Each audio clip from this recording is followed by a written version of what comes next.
போதைப் பொருள் கடத்தல் வழக்கில் தொடர்புடைய திமுகவில் இருந்த ஜாபர் சாதிக் உட்பட அனைவரின் சொத்துக்களையும் பறிமுதல் செய்ய வேண்டும் என்று தமிழக பாஜக தலைவர் அண்ணாமலை வலியுறுத்தியுள்ளார்.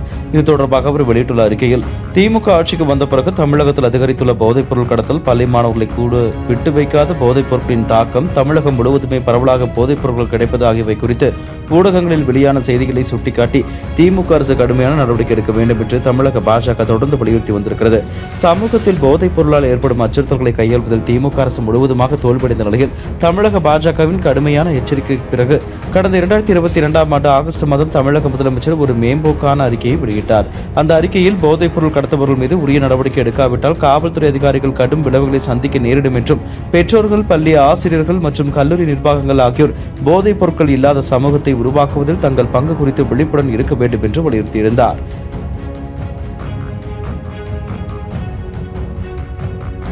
மேலும் போதைப் பொருளின் தீய விளைவுகள் குறித்து மக்களுக்கு விழிப்புணர்வு ஏற்படுத்த மருத்துவர்கள் மற்றும் மனநல மருத்துவர்களுக்கும் அவர் அழைப்பு விடுத்திருந்தார். உளவுத்துறையை வலுப்படுத்த நடவடிக்கை எடுக்கப்படும் என்றும் அந்த அறிக்கையில் கூறியிருந்தார்.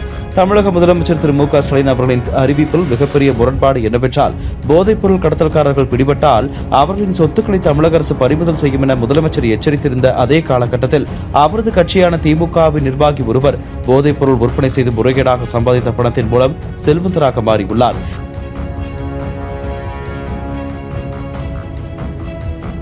இவர் சொன்ன உளவுத்துறையின் செயல்பாடுகளை சமீபத்திய போதைப் பொருள் கடத்தல் சம்பவம் கேள்விக்குறியாக்கியுள்ளது. 4 மாதங்கள் தொழில்நுட்பம் மூலமாகவும் களத்திலும் தீவிரமாக கண்காணித்ததோடு நியூசிலாந்து சுங்க அதிகாரிகள், ஆஸ்திரேலிய காவல்துறை மற்றும் அமெரிக்க போதைப் பொருள் அமலாக்கத்துறை ஆகியோரின் உதவியுடன் மத்திய அரசின் போதைப் பொருள் கட்டுப்பாட்டுத்துறை கடந்த பிப்ரவரி 24 அன்று டெல்லியில் சூடோபெட்ரின் என்ற அதிக போதை தரும் செயற்கை வேதிப்பொருட்களை சத்துமாவு, உலர்ந்த தேங்காய் தூள் என்ற போர்வையில் கடத்த முயன்ற தமிழகத்தைச் சேர்ந்த 3 பேரை கைது செய்தது.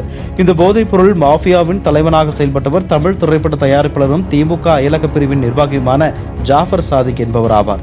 கடந்த 3 ஆண்டுகளில் 45 முறை சுமார் 3500 கிலோ சூடோபெட்ரின் வேதிப்பொருளை இதுவரை அனுப்பியிருப்பதும், சர்வதேச சந்தையில் அதன் மதிப்பு சுமார் 2000 கோடி ரூபாய்க்கு மேல் இருக்கும் என்பதும் விசாரணையில் தெரிய வந்துள்ளது.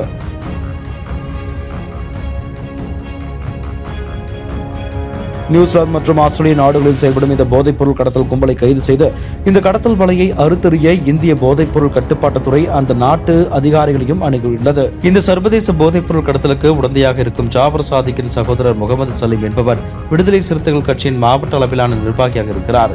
கடந்த சில ஆண்டுகளாக ஜாபர் சாதிக் மற்றும் அவரது சகோதரர் சலீம் ஆகியோர் தமிழக முதலமைச்சர் மு க ஸ்டாலின், அமைச்சர் திரு உதயநிதி ஸ்டாலின், அமைச்சர் சேகர்பாபு உள்ளிட்ட பல திமுக தலைவர்களுடனும் விசிக தலைவர் திருமாவளவன் உள்ளிட்ட தலைவர்களுடன் கட்சிக்கு நன்கொடை, நிவாரண நிதி உள்ளிட்டவை வழங்கி நெருக்கமாக செயல்பட்டுள்ளனர். போதைப் பொருள் கடத்தலில் தொடர்புடைய ஜாபர் சாதிக் மற்றும் அவரது சகோதரர்கள் முகமது சலீம் மற்றும் மைதீன் ஆகியோர் கடந்த சில ஆண்டுகளாக இந்த கட்சிகளுக்கு வழங்கிய நிதி குறித்தும் விசாரணை நடத்தப்பட வேண்டும்.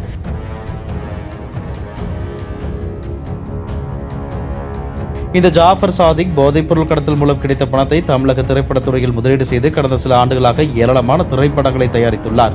தங்களது தனிப்பட்ட ஆதாயங்களுக்காக சமூகத்தின் நலனை புறக்கணித்த அவரது திரைத்துறை கூட்டாளிகள் யார் யார் என்பது குறித்தும் தெரிந்து கொள்ள வேண்டியது அவசியம். போதைப் பொருள் கடத்தல் என்பது நம் தேசத்தின் மீது நடத்தப்படும் போர் என்பதை மனதில் கொண்டு இந்த கடத்தலில் தொடர்புடைய அனைவரையும் உடனடியாக கண்டறிந்து அவர்கள் மீது கடுமையான நடவடிக்கை எடுக்க வேண்டும். அவர்களின் சொத்துக்களை பறிமுதல் செய்ய வேண்டும் என்று தமிழக பாஜக சார்பாக தமிழக அரசை வலியுறுத்துகிறோம். கட்சியிலிருந்து பதவி நீக்கம் மட்டும் செய்தால் மக்களின் கவனத்தை திசை திருப்பிவிடலாம் என்று திமுக நம்பினால் அவர்கள் கணிப்பு தவறு. இந்த விவகாரத்தில் திமுக அரசு கடும் நடவடிக்கை எடுக்க வேண்டும் என்றும், ஜாபர் சாதிக்கின் கூட்டாளிகள் அனைவரையும் உடனடியாக கைது செய்ய வேண்டும் என்றும் பாஜக தமிழக அரசை வலியுறுத்துகிறது. தமிழக அரசு செயல்படுவது பொதுமக்களுக்காக தவிர போதைப் பொருள் வியாபாரிகளுக்காக அல்ல என்பதை திமுக அரசுக்கு நினைவூட்டுகிறோம் என்று தெரிவித்துள்ளார். இதுபோன்ற செய்திகளை மேலும் தெரிந்து கொள்ள எங்களது யூடியூப், Facebook மற்றும் Twitter ஆப்களை சப்ஸ்கிரைப் செய்யவும்.